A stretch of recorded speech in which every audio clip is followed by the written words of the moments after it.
created a white noose around every urban area with federally subsidized single-family home subdivisions. These were giant subdivisions in many cases. The most famous of them, I'm sure you've heard of it, is Levittown, east of New York City.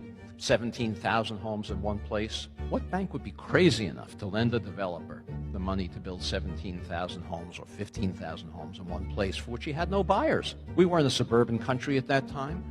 People thought the whole idea was lunacy. Who's going to want to live in a single-family home when they can live in the city instead? Any of these developers, the only way they could get the capital to build these giant subdivisions was by going to the Federal Housing Administration, submitting their plans for the development, for approval of the construction materials they were going to use, the architectural design, the layout of the streets in the subdivision, and an explicit commitment not to sell a home to an African American, required by the Federal Housing Administration.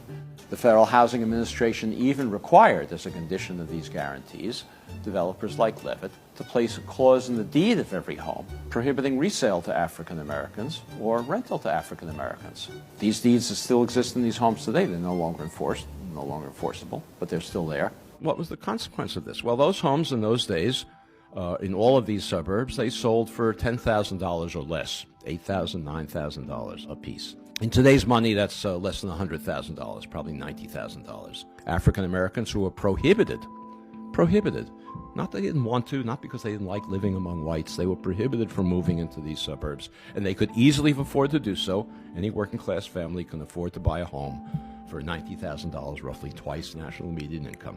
Those homes and developments like that now sell for $300,000, $400,000, $500,000 and more. The white families over the next couple of generations gained, you can do the arithmetic, $200,000, $300,000, $400,000, $500,000 in equity. They used that equity to send their children to college, to take care of medical emergencies, to take care of economic downturns, most importantly, to bequeath it to their children, who then had down payments for their own homes. African Americans who accumulated none of that wealth as a result of this federal subsidy had none of those abilities. Today, nationwide, African American incomes are on average about 60% of white incomes. African American wealth today is 10% of white wealth. That enormous disparity between a 60% income ratio and a 10% wealth ratio is entirely attributable to unconstitutional federal housing policy practiced in the mid-20th century that has never been remedied. It's a constitutional violation, and of course it determines the ongoing racial inequalities we have today.